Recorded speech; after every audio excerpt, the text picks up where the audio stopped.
Olá, no Papo com o Editor desta semana, o Broadcast Político recebe o secretário de Projetos e Ações Estratégicas do Estado de São Paulo, deputado licenciado Rodrigo Maia, ex-presidente da Câmara. Comigo, o repórter Matheus de Souza, responsável também pelo roteiro dessa entrevista. Secretário Rodrigo Maia, muito obrigado pela entrevista. Eu já começo perguntando ao senhor o seguinte: o senhor se arrepende de não ter aceitado nenhum dos pedidos de impeachment do presidente Jair Bolsonaro quando era presidente da Câmara? Não havia apoio político. O presidente tinha muito mais força política. A gente não pode esquecer que o julgamento do impeachment é sempre um julgamento político e a necessidade de 3/5 dos votos, né? E eu não seria o Eduardo Cunha do impeachment anterior, operando a troca de cargos por votos do impeachment.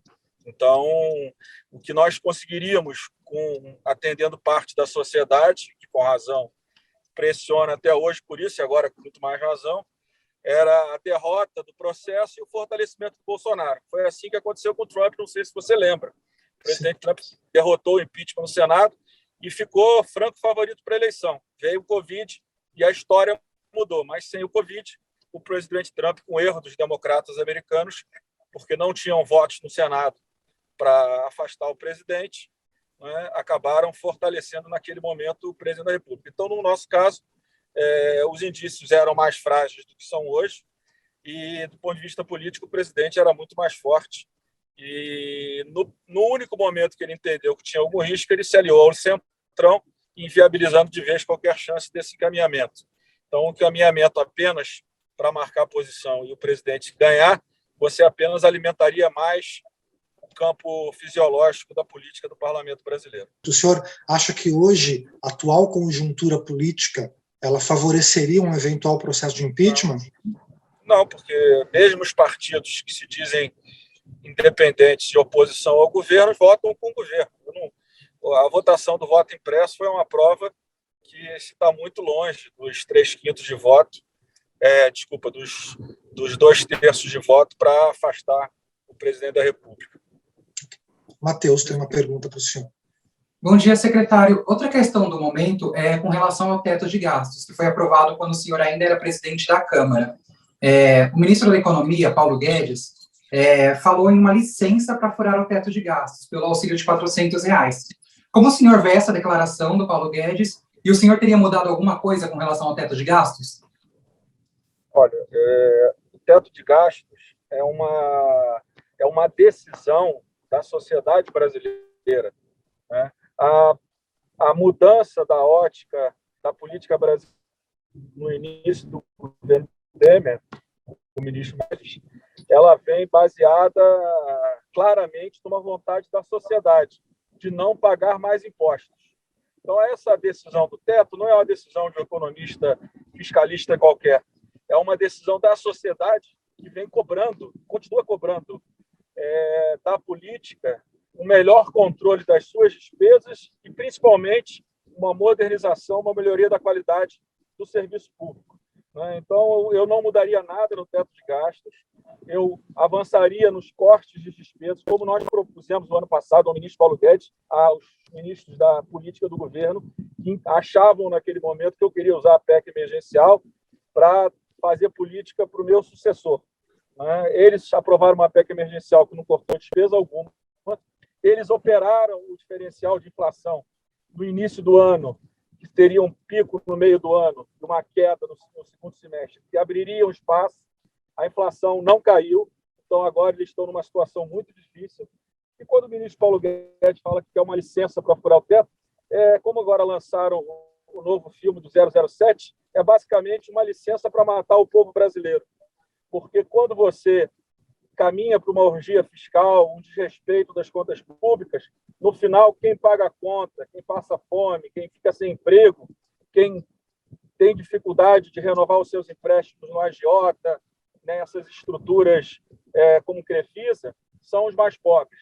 Então, furar o teto é uma licença para destruir a vida de milhares de brasileiros, milhões de brasileiros que precisam de um governo austero para que o setor privado possa confiar nesse país, investir a longo prazo, e gerar emprego. Eu acho que esse debate do teto de gastos, de trabalhar precatório como se não fosse dívida, para deixar fora do teto, mais do que isso, não pagar, construir um estoque de longo prazo, isso tudo vai cair na conta do brasileiro mais pobre. Porque o dinheiro do Paulo Guedes está lá no paraíso fiscal, protegido em dólar. Né? O brasileiro que está aqui passando necessidade por toda essa orgia fiscal que vem se construindo no Brasil desde o início desse ano. Secretário, eu queria falar um pouco agora de política partidária com o senhor. O senhor permanece sem partido desde que deixou o DEM, né, no início do ano. Já existe alguma legenda aí para a qual o senhor planeja se filiar? O PSDB, por exemplo, partido do governador João Dória, já lhe fez algum convite? Como é que está essa questão do seu futuro partidário? Olha, quando eu tomei a decisão de aceitar o convite de ir para São Paulo, ter uma experiência no Poder Executivo, né, no maior estado do Brasil, com uma estrutura muita competência, de quadros com muita competência, né, eu fiz por dois motivos. O primeiro motivo, claro, ter essa experiência. O segundo é tentar olhar a eleição nacional pelo maior colégio eleitoral, independente da questão partidária. Então, eu acho que eu em São Paulo, aprendo, colaboro, estou numa área que eu gosto, que é a área de concessões, parcerias, privatizações. Estou aprendendo muito, acho que vou ajudar também bastante os projetos que estão andando, que a gente possa acelerá-los. Né? E acho que estou ajudando, né, de São Paulo, tentando mostrar ao campo da terceira via que a viabilização de uma candidatura no nosso campo passa pelo Sudeste, e principalmente por São Paulo, que é o colégio eleitoral onde tem mais eleitores que convergem com aquilo que a terceira via, em tese, pensa a centro-direita. Então, a questão partidária, eu pretendo tomar uma decisão um pouco mais na frente, quando esse cenário político estiver um pouco mais claro do meu ponto de vista. Então, com relação a partido, o senhor tem algum convite para entregar alguma chapa? O senhor Olha, não é convite é claro que tenho. Eu tenho eu sou deputado do Rio, vou continuar sendo deputado do Rio. O meu grupo político no Rio é o do prefeito Eduardo Paz, do ex-prefeito César Maia, e eu vou trilhar com eles, né, estando no mesmo partido ou não. Então, até por esse motivo, até por o PSD estar em posição divergente daquilo que eu acredito que seja o caminho mais viável para a terceira via nesse momento, que é a viabilização da candidatura do governador de São Paulo. Então, eu prefiro deixar essa decisão mais na frente, para que a minha decisão partidária ela não tenha interferência nesse processo de construção de um nome nacional. Eu estou muito preocupado e interessado em construir um projeto de Brasil, um projeto que dê esperança à população brasileira, e continuo e reafirmo aqui que esse projeto passa pelo Sudeste, mas passa principalmente pelo Estado de São Paulo, e, naturalmente, o governador de São Paulo é um forte candidato a conseguir viabilizar essa candidatura no Campo do Centro. E o senhor vai sair candidato, secretário, ano que vem? Sou candidato a deputado no Rio de Janeiro. Certo. Eu queria agora abordar um outro tema com o senhor. No seu primeiro dia como secretário, o senhor citou a desestatização da Sabesp, né? Essa fala gerou uma alta das ações da empresa, e na mesma tarde o governo de São Paulo emitiu uma nota afirmando que a questão ainda seria analisada. Eu queria saber do senhor como é que essa questão evoluiu desde então. A privatização da Sabesp, ela ainda está nos planos do governo estadual? Olha, há 2 semanas atrás, o Conselho aprovou a contratação da AFC como consultora. Ela já tinha feito esse trabalho anteriormente, ela tem muita experiência acumulada nesse tema. Deve estar assinando o contrato dessa consultoria nos próximos dias. Na reunião do Conselho de Estatização, o vice-governador deixou registrado em ata que a Secretaria de Projetos é quem vai tocar, quem vai coordenar esse tema. Então, eu estou apenas aguardando e cobrando da minha equipe, da Secretaria de Fazenda, a assinatura desse contrato para que a gente possa entrar pessoalmente nesse trabalho, junto com a AFC, para que a gente possa, o mais rápido possível, ter uma modelagem, né, a melhor modelagem que possa garantir o mais rápido possível a universalização dos serviços de saneamento naquela parte do estado de São Paulo que a Sabesp é responsável, né, e a questão do melhor momento para a privatização, né, qualquer modelagem que seja, claro que é sempre uma decisão que caberá ao governador João Dória. Perfeito. Deus. Como o senhor avalia a gestão do seu sucessor na Câmara dos Deputados, o Arthur Lira, no comando da casa até o momento? Olha, eu sempre olho pelo resultado dos projetos, né? Resumindo, os projetos mais importantes. A PEC emergencial está aí à prova, um desastre. Os gatilhos foram regulamentados num percentual muito alto, não serão utilizados agora, seria importante. Não se cortou despesas e ainda se criou uma despesa enorme de emenda de relator no momento que não havia espaço fiscal no orçamento para isso. Então, um projeto ruim. O orçamento público também aprovado com isso e com corte de despesas obrigatórias. Um projeto ruim. A medida provisória da Eletrobras é uma vergonha. O Brasil vai arrecadar 60 bilhões, vai ficar com 20, e se colocou uma obrigatoriedade de investimento em termoelétrica de 80 bilhões pago pelo consumidor. Um projeto vergonhoso, né? Para não dizer outra palavra. O projeto do imposto de renda é lamentável, o que a gente viu naquele dia da votação. A esquerda votando por um projeto que não está, na verdade, tributando rico nenhum, ao contrário, está beneficiando quem tem dinheiro lá fora. Porque quem tem dinheiro lá fora, para quem não sabe, para atualizar o dinheiro aqui, vai ter que atualizar 27%, né, de alíquota. E aí fazem uma alíquota excepcional de 6%. Quem tem fundo exclusivo, esses fundos bilionários, que administra patrimônio de família, que tem patrimônio de família, dono de empresa, teria que atualizar como fundo de investimento a 15%, vai atualizar a 6%. Então, o projeto também é deplorável, né? Depois pautou a PEC do voto impresso sem nenhuma necessidade, apenas para gerar desgaste. Então, eu acho que, do ponto de vista do mérito, o projeto da reforma administrativa na comissão especial, ele reafirma e mantém privilégios e não avança na melhoria da qualidade do serviço público. Então, do ponto de vista daquilo que é essencial para a sociedade, que é a qualidade dos projetos, eu acho que a presidência da Câmara, nesse momento, do meu ponto de vista, claro, respeitando a opinião de outros, vem trabalhando muito aquém daquilo que é correto. Fora as declarações na semana passada em relação à lei de responsabilidade fiscal e o teto. Quer dizer, o teto não está acima da responsabilidade social, pelo amor de Deus. A responsabilidade fiscal é que garante a responsabilidade social, o benefício social para o brasileiro, com inflação baixa, com taxa de juros baixa, com mais investimentos privados. Então, eu acho essa discussão dos precatórios, né, se o Baleia fosse presidente, se eu fosse presidente, esse assunto não estava pautado. Precatória é dívida, tem que ser paga.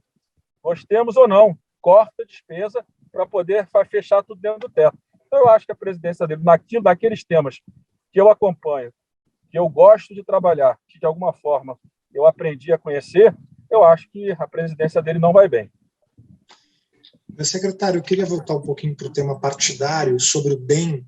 O senhor deixou o partido com uma saraivada de críticas ao presidente da sigla, né, o ACM Neto, chegou a chamar o líder de malandro baiano, né, após 9 meses de acordo, 9 meses, né, passado isso, de acordo com o jornal Globo, o senhor voltou a se encontrar com o ACM Neto, no café da manhã, que teria sido articulado pelo ex-ministro Luiz Henrique Mandetta. Isso. Como é que foi esse encontro e como é que estão as suas relações com ele? Foi apenas um encontro de pessoas que tinham boas relações há 20 anos, e a intenção do ministro Mandetta, do ex-prefeito e do governador Caiado era que a gente pudesse restabelecer pelo menos uma relação de diálogo. Como eu não carrego mágoas no meu coração, e quando a gente carrega mágoa, principalmente quando a gente carrega raiva, ódio, né, a gente trabalha pior, a gente tem relações pessoais piores. Eu acho que quando o Mandetta propôs isso, eu aceitei na hora, porque eu achava que é um episódio ruim, que vai ficar marcado, claro, que cada um tem sua opinião, mas a minha é muito clara, a gente viu o que aconteceu. Mas eu acho que, do ponto de vista pessoal, a gente pelo menos tem uma relação civilizada, uma relação que a gente possa sentar numa mesa para dialogar. Eu achei que, pelos 20 anos de muitas coisas que nós construímos, eu achei que depois desse período, um convite feito por eles, eu não tinha nenhum motivo para não conversar e não dialogar. Secretário, eu queria agora perguntar a respeito do relatório final da Comissão Parlamentar de Inquérito. Eu queria saber como é que o senhor avalia esse relatório apresentado pelo senador Renan Calheiros? Olha, eu estou acompanhando de longe, mas eu acho que o senador Renan Calheiros fez um excelente trabalho, a comissão fez um excelente trabalho, né? O presidente Omar Aziz conduziu de forma brilhante, né? Ficou de uma forma onde a sociedade acabou, de alguma forma, tendo mais atenção à CPI, da forma como ele conduzia, como ele explicava alguns termos técnicos que são de difícil compreensão. E, no final, o relatório do senador Renan, acho que é um relatório contundente, forte, né? Ele tirou algumas coisas mais duras, porque havia conflitos. Isso é do processo, ele precisa de maioria para aprovar, mas eu acho que é uma CPI histórica, né, que mostra claramente os crimes cometidos, os possíveis crimes cometidos pelo presidente da República e outros, né, que, em conjunto, trabalharam, né, junto com o presidente, contra o enfrentamento da pandemia, para negar a pandemia, para negar a vacina. Eu acho que nós temos, de fato, um documento, como disse, contundente, e que agora caberá ao procurador-geral trabalhar esse documento naquilo que ele entenda, de fato, que os indícios são fortes para que ele possa oferecer os encaminhamentos seguintes. O senhor acredita que a continuidade dessas investigações, qual a expectativa em relação à posição da Procuradoria-Geral da República? Eu acho que o Procurador-Geral é uma pessoa muito qualificada, preparada. Eu tenho certeza que ele não vai, de forma nenhuma, naquilo que for contundente na análise dele, proteger o presidente nem nenhum dos outros que estão sendo indiciados. Eu acho que a Procuradoria vai sim, até porque é um clamor nacional, a sociedade e a imprensa são instrumentos fundamentais de controle sobre os políticos, sobre o governo, sobre o Congresso e também sobre os servidores públicos, sobre os procuradores. Então, não tenho dúvida que essa posição majoritária da sociedade, querendo uma resposta objetiva da Procuradoria, vai levar, claro, o Procurador-Geral a que ele avance aquilo que ele entender. Pode ser que ele não entenda em tudo, óbvio, a gente tem que respeitar, mas tem muita coisa ali que é muito, muito contundente, que ele vai ter certamente dificuldade de não dar encaminhamento. Eu queria voltar a um tema aqui. O senhor escreveu na sua conta no Twitter o seguinte texto: política econômica da aliança Guedes-Lira, muito parecida com a política do governo Dilma. Quem paga a conta dessa orgia fiscal é o brasileiro mais pobre. Isso. O que define, na sua opinião, o que o senhor chama de aliança Guedes-Lira? Foi a aliança que o Guedes construiu com ele para vencer as eleições na Câmara, dizendo que era uma aliança para aprovar as reformas, para aprovar a agenda liberal, e a gente está vendo que essa é uma aliança populista. No fundo, Paulo Guedes se integrou ao pragmatismo, ao fisiologismo, à agenda fácil, aos caminhos fáceis para se tentar chegar à população brasileira, e a gente sabe quais são as consequências. Aliás, o presidente da Câmara, a maioria dos deputados que votaram o impeachment, eles sabem qual é a consequência da orgia fiscal, eles sabem qual é a consequência de programas que crescem da noite para o dia, de 1 bilhão para 13 bilhões, sem nenhum base legal.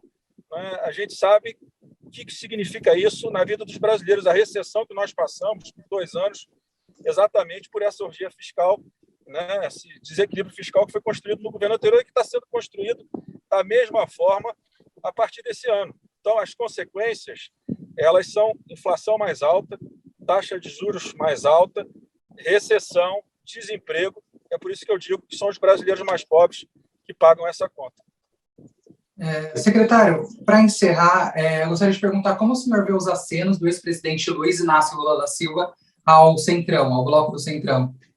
Acho que o presidente Lula ele é um político experiente, fez um primeiro governo, numa primeira fase, com uma equipe econômica muito competente. Acho que formou uma maioria errada, excluindo o MDB à época, fortalecendo partidos que eram satélites, e aí se criou uma pulverização grande no parlamento brasileiro, mas como político experiente ele sabe que não governa sozinho, E ele sabe que ele precisa agregar. Ele vai querer agregar primeiro para 2 campos, o campo mais pragmático, que é o centrão, vamos chamar raiz, esse que hoje comanda a Câmara e comanda o governo do Bolsonaro, e o outro centro, que foi o centro que se posicionou em oposição ao PT, nesse outro centro, para que ele possa ter um diálogo de ideias, troca de ideias e construir denominadores comuns claro que se ele chegar à presidência, algum denominador comum na economia, para que a gente possa avançar e que ele possa ter uma maioria parlamentar se ele chegar à vitória na eleição do próximo ano.